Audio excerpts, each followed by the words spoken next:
Hello everyone.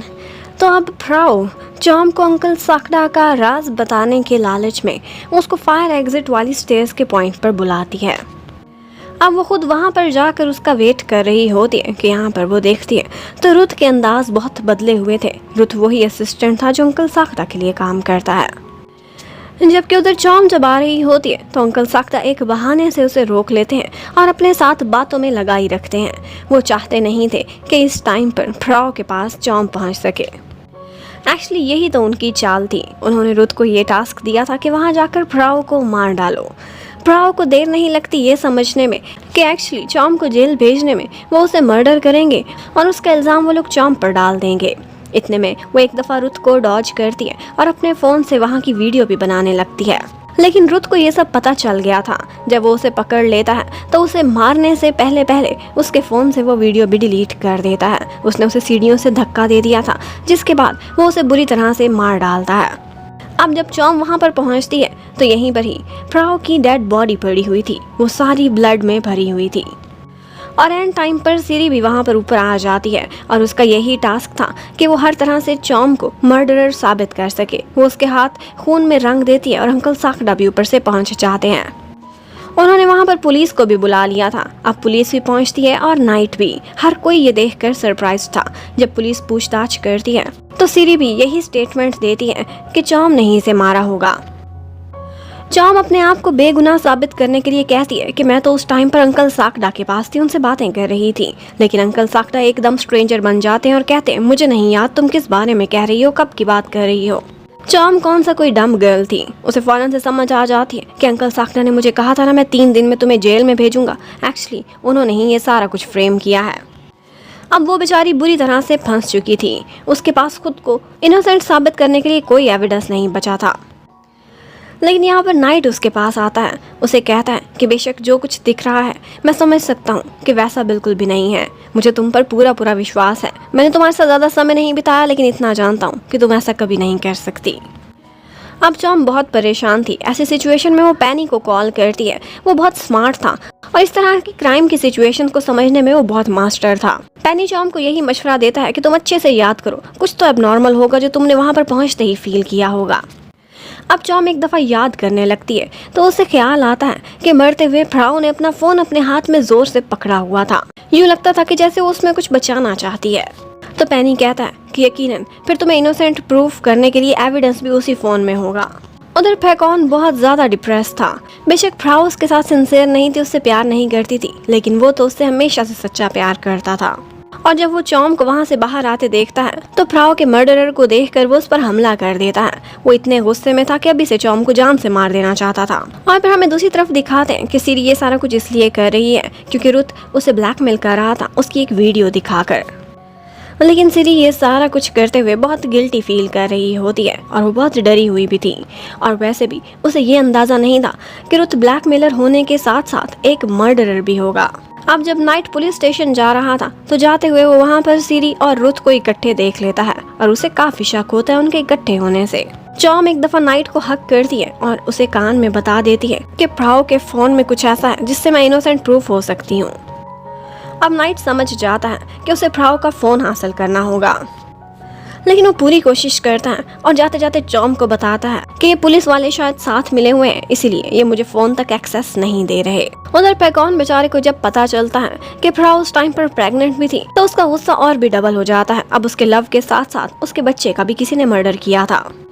अब night अपने घर में जाता है तो उसे अचानक से याद आता है कि फ्राउ ने उसे अपनी ड्राइव का सारा एड्रेस और पासवर्ड बताया हुआ था।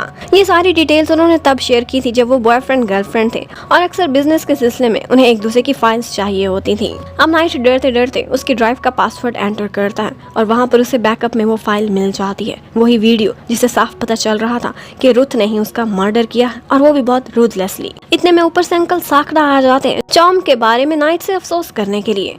लेकिन नाइट तो एकदम बुत बने खड़ा था। उसे अंकल साकड़ा से डर लग रहा था। वो ऐसे लग रहा था कि जैसे किसी अनजान को देख रहा है। एक्चुअली वो अंकल साकड़ा का ये रूप कभी भी नहीं जानता था कि वो एक मर्डर भी करा सकते हैं। वो बहुत शॉक्ड था कि वो सारी जिंदगी इस अंकल पर विश्वास करता था और उनके इशारों पर हर काम करता रहा था।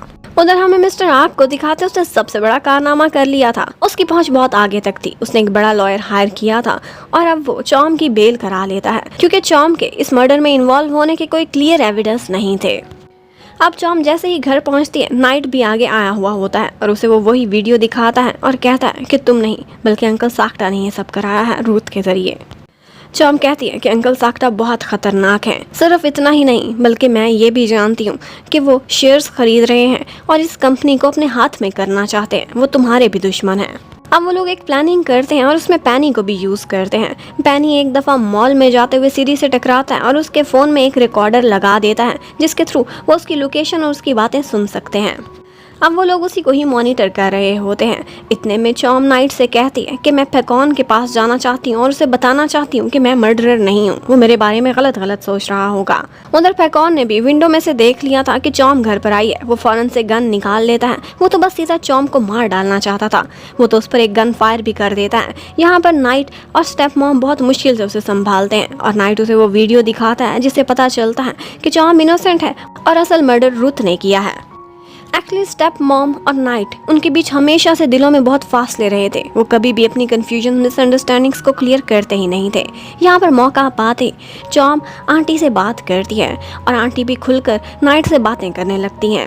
ये पहली दफ़ा थी कि वो आमने सामने एक दूसरे पर गुस्सा निकालते हैं और बहुत सारी बातें उनकी क्लियर हो जाती हैं। बहुत सी मिसअंडरस्टैंडिंग्स और कन्फ्यूजन्स दूर होती हैं जो अंकल साक्टा ने क्रिएट की हुई थी।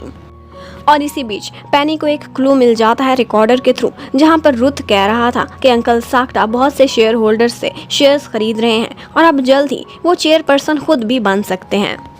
चॉम को भी यही रिकॉर्डिंग वाली फाइल मिल जाती है जो वो आंटी को और साथ साथ नाइट को भी सुनवा देती है। अब अंकल साक्टा का रियल फेस सबके सामने आ गया था। तो यहाँ पर स्टेप मॉम और नाइट फैसला करते हैं कि वो दोनों हाथ मिला लेंगे क्योंकि उन दोनों को अलग करने में अंकल साक्टा का हाथ था और अगर उन दोनों की शेयर पावर्स मिल जाएं तो फिर अंकल साक्टा को आसानी से हरा सकते हैं। और नाइट भी फौरन से मान जाता है कि बेशक स्टेप मॉम ही चेयर वुमन बन जाए। उधर वो लोग अंकल साक्टा के लिए एक और भी जाल बिछाते हैं और फैकॉन उसी गैंगस्टर के पास जाकर अपने कुछ और शेयर्स भी बेच देता है। अब अंकल साक्टा बड़े खुश हो गए थे। उन्हें लगता था कि काउंटिंग में मेरे पास मोस्ट शेयर्स हो जाएंगे क्योंकि कभी भी स्टेप मॉम और नाइट इकट्ठे नहीं हो सकते। लेकिन अंकल साक्टा को ये नहीं पता था कि जब भी सीरी उनके पास आती थी तो उससे बातें करते वो अपनी सारी प्लानिंग एक्चुअली चॉम की तरफ लीक कर देते थे। अब नेक्स्ट डे एक अर्जेंट बोर्ड की मीटिंग बुलवाई जाती है। अंकल साक्टा को लगता था कि शेयर्स उनके पास हैं और अब वो आराम से चेयरपर्सन बन सकते हैं, लेकिन नाइट कहता है कि ऐसा पॉसिबल नहीं है। इतने में स्टेप मॉम भी आ जाती हैं और कहती हैं कि मैं अपने सारे शेयर्स का वोट नाइट को देती हूँ और वही अब चेयरपर्सन बनेगा। एक्चुअली स्टेप मॉम सिर्फ नाइट को आजमाना चाहती थी। वो उनको चेयरवुमन बनाने को तैयार था तो वो कहती हैं कि ठीक है अब तुम ही चेयरमैन बन जाओ। अब अंकल साक्टा के लिए ये सब कुछ बहुत सरप्राइजिंग था। पहली दफा था कि उन्होंने देखा हो कि स्टेप मॉम और नाइट एक हो गए हैं। अब इस सब के बाद उन्हें बहुत शर्मिंदगी का सामना करना पड़ता है और वो सारा गुस्सा जाकर रुथ पर निकालते हैं। एक दफा रुथ को उन्होंने बदला लेने में हेल्प की थी जब उसके डैड का मर्डर हो गया था और उसी दिन से लेकर अब तक रुथ हमेशा अंकल साक्टा को अपना गॉड फादर ही मानता था और वो आज कहता है कि बेशक मेरी जान चली जाए मैं आपके लिए हर बदला हर चीज़ करने को तैयार हूँ। उधर हमें दिखाते हैं कि नाइट और स्टेप मॉम दोनों के बीच सारा कुछ ठीक हो जाता है और वो कंपनी को लेकर फ्यूचर की प्लानिंग्स कर रहे होते हैं। लेकिन फैकॉन के माइंड में सिर्फ और सिर्फ फ्राउ का इंतकाम था। वो एक दफा रुथ को देखता है तो उसका पीछा करने लगता है।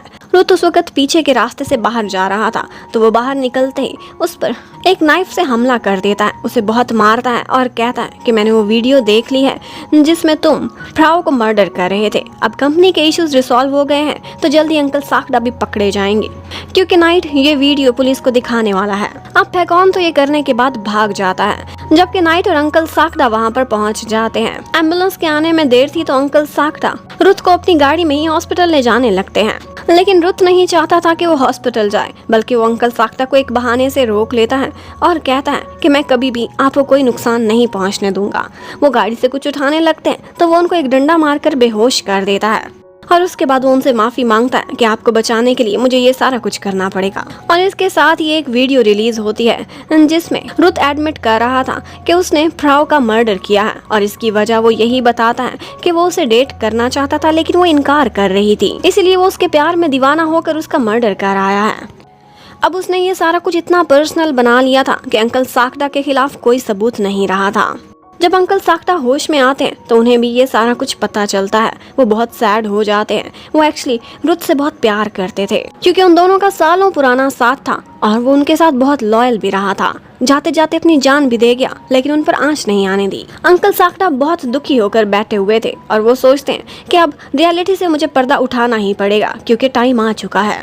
और फिर उसके बाद नेक्स्ट ही डे वो नाइट से मिलने के लिए उसके घर पर आते हैं। कुछ फोटोज भी उनके पास थी, नाइट के बचपन की फोटोज। अब वो उसे बहुत सालों पुरानी पास्ट की बातें बताने लगते हैं। कहते हैं कि एक्चुअली तुम्हारी मम्मी और मैं एक दूसरे से बहुत प्यार करते थे लेकिन नाइट के डैड की नज़र उन पर पड़ चुकी थी और वो चाहते थे कि उनसे शादी कर लें। अंकल साकटा ने भी ये सोचकर अपनी गर्लफ्रेंड से ब्रेकअप कर लिया था कि शायद वो इतने बड़ी कंपनी के चेयरमैन से शादी करे कि आगे एक आसान और अच्छी ज़िंदगी गुजार सकती है। लेकिन शादी के बाद नाइट की मम्मी नापा ने अंकल साकटा को भुला दिया था। वो अपने हस्बैंड के साथ बहुत लॉयल थी और उनके लिए सब कुछ करने को तैयार थी। उन्होंने अपनी इनहेरिटेंस के साथ एक बहुत बड़ी इन्वेस्टमेंट भी उनकी कंपनी में की थी, उस कंपनी को डूबने से भी बचाया था। लेकिन उनका सारा पैसा लेने के बाद डैड मम्मी के साथ बहुत बुरा सलूक करते थे। महीनों महीनों बाहर रहते थे, ना उनसे मिलने के लिए आते थे और ना ही उनको कोई रिस्पेक्ट देते थे। वो बस एक घर की मेड बन के रह गई थी जिनके कोई भी राइट्स नहीं थे। एक दफा मम्मी भी ड्रंक थी और अंकल साकटा भी। उन दोनों से एक गलती हो गई थी जिसके बाद वो प्रेग्नेंट हो गई। अंकल साकटा ने ही रोका था कि ये सच चेयरमैन को कभी भी नहीं बताना क्योंकि इस तरह से नापा का बेटा इस कंपनी का चेयरमैन बन जाएगा। वैसे भी इस कंपनी में सारी इन्वेस्टमेंट मम्मी के ही इनहेरिटेंस के पैसों की थी। अब वो बताते हैं कि मैं तुम्हारा अंकल नहीं, मैं तुम्हारा रियल डैड हूँ और तुम चाहो तो डीएनए टेस्ट करा लो, उसमें तुम्हें पता चल जाएगा।